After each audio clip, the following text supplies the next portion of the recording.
தோன்றியவர் கண் தோன்ற மண் தோன்ற காலத்திற்கு முன் தோன்றியவர் போராள நாயகி உலகால முத்தமி. நீ உத்தமி என்று நினைத்த அடியவனுக்கு தக்கதொரு வழியை கொடுத்த பிறகு வரத்தை எண்ணி தருவாய் என்று பார்த்தேன்.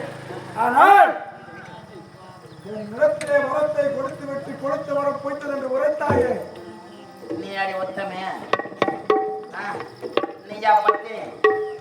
நீ உத்தமையாக இருந்திருந்தால் நீ கொடுத்த வரத்தை பொய்த்திருக்காது என்று உரைத்திருக்க மாட்டாய். நீ பத்தினியாக இருந்திருந்தால் கொடுத்த வரம் பொய்த்து விட்டது என்று உரைத்திருக்க மாட்டாய். இவள் உத்தமையும் கிடையாது, இவள் பத்தினியும் கிடையாது, இவள் சுத்தமான பச்சை.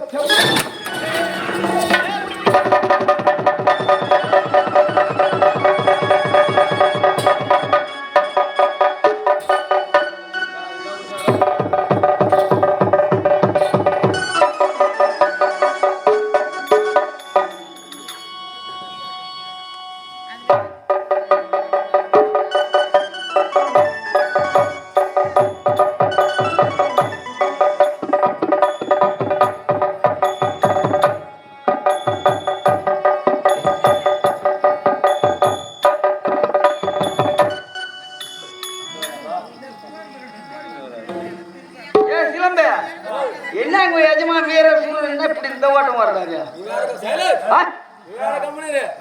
எங்க எஜமா ஓட்ட பக்கத்துல ஓடுனாரு வச்சியா மொத்த பிரைஸ் அவருக்கு தான் கிடைக்கும். நான் என்ன பயந்தா வாங்க ஒரே புழுகுமா பயப்படாத காட்டி எடுத்து போனா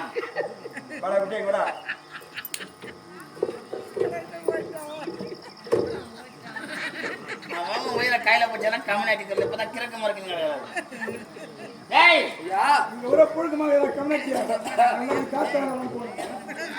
காத்து வரவா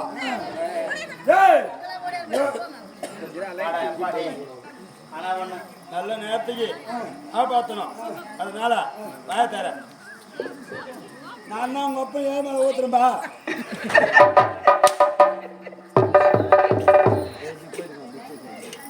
அம்மா புத்தி பாரு அம்மா என்ன பாரு கம்யூனிட்டி அம்மா என்ன பாத்தியா ஒரு அப்பனுக்கு புள்ள வந்தா இல்ல புள்ளைக்கு அப்பா வந்தாங்க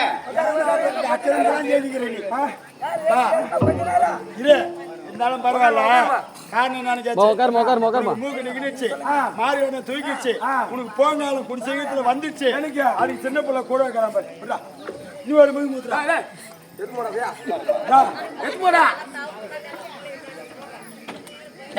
ஒரு 10 நிமிஷம் 1/4 மணி நேரம் உட்காருங்க. யாரும் போக கூடாது, குறையில போக கூடாது யாரும். இந்த பார்த்தாயா இவனை ஏன் வார்த்தை இவன் எப்படி போகணும் கன்றபடி பேசுவாங்க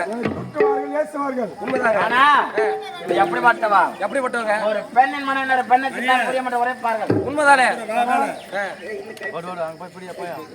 என்ன செஞ்சா ஒரு நேரத்துல ஒரு பெண்ணாக இருந்தா இன்னொரு பெண்ணின் கற்பை சோதித்த தட்டுவானி எப்படிங்கிறா ஒரு அண்டத்துக்கு வெண்டத்துக்கும் இவங்களா?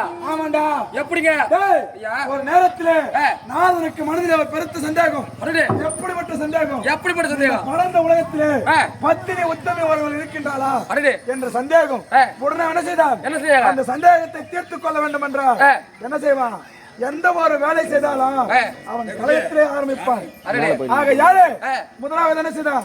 அந்த களத்திலே 9 இரும்பு துண்டுகள் எடுத்துக்கொண்டான். 9 இரும்பு துண்டுகளை கருத்திலே எடுத்துக்கொண்டு முதலாவதாக எங்கே ஓடுகின்றான்?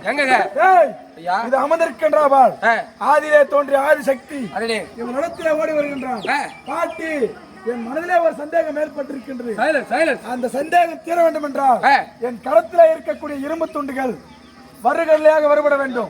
வருகலையாக? ஆமா. எப்படிங்க? எப்படியா? பச்சை வாழை மரம் விறகாக எரிய. எப்படியா? பச்சை வாழை மரம் விறகாக எரிய. பச்சை வாழை மரம் விறகாக எரிய இந்த 9 இரும்பு துண்டுல வருகலையாக வருபட கடவுள் என்று கேட்கின்றான். இவன் என்ன செய்றா?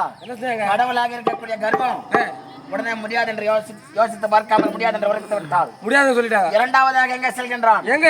அந்த வைகுந்தத்தை ஆண்டு வருகின்றானே வைகுந்த வாசன் மகாவிஷ்ணு மனைவி லட்சுமி இடத்திலே செல்கின்றான். லட்சுமி அம்மா கிட்ட. ஆமா.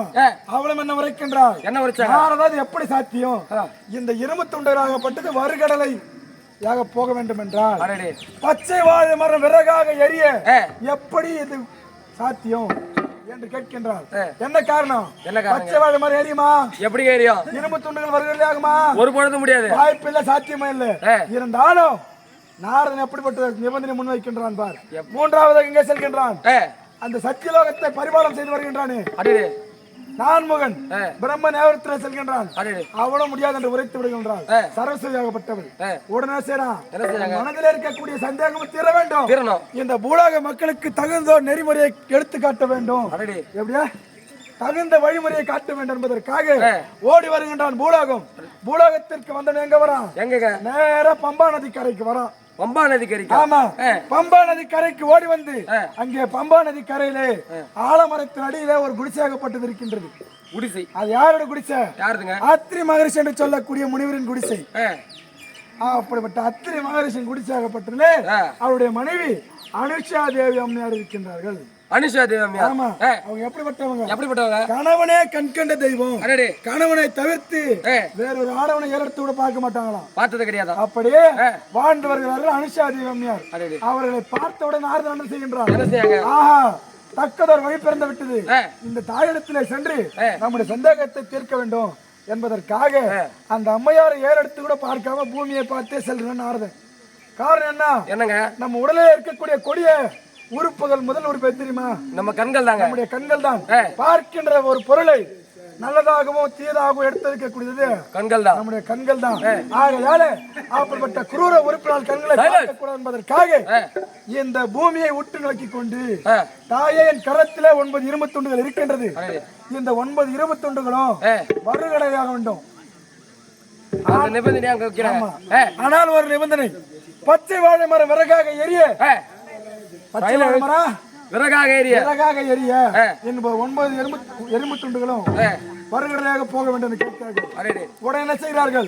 தன்னுடைய மனதிலே முதலாவதாக கணவனை நினைக்கின்றார்கள். தன் கணவனை. ஆமா, கணவன் நினைத்து கரத்திலே சிறிதளவு கமலத்திலிருந்து நீரை ஊற்றி என்ன செய்யறாங்க?